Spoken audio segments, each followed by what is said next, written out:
வாயானை மனத்தானை மனத்தொழின்ற கருத்தானை கருத்தறிந்து முடிப்பான் தன்னை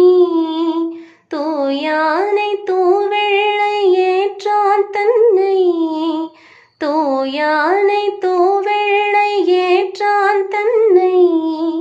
சுடர் திங்கள் சடையானை தொடர்ந்து நின்ற என் தாயானை தவமாய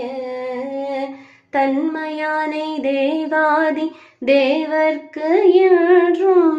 சேயானை தென்கோடு திரு ஆலவாய் சேயானை தென்கோடு திரு ஆலவாய் சிவனடியை சிந்திக்க பெற்றேன் நானே.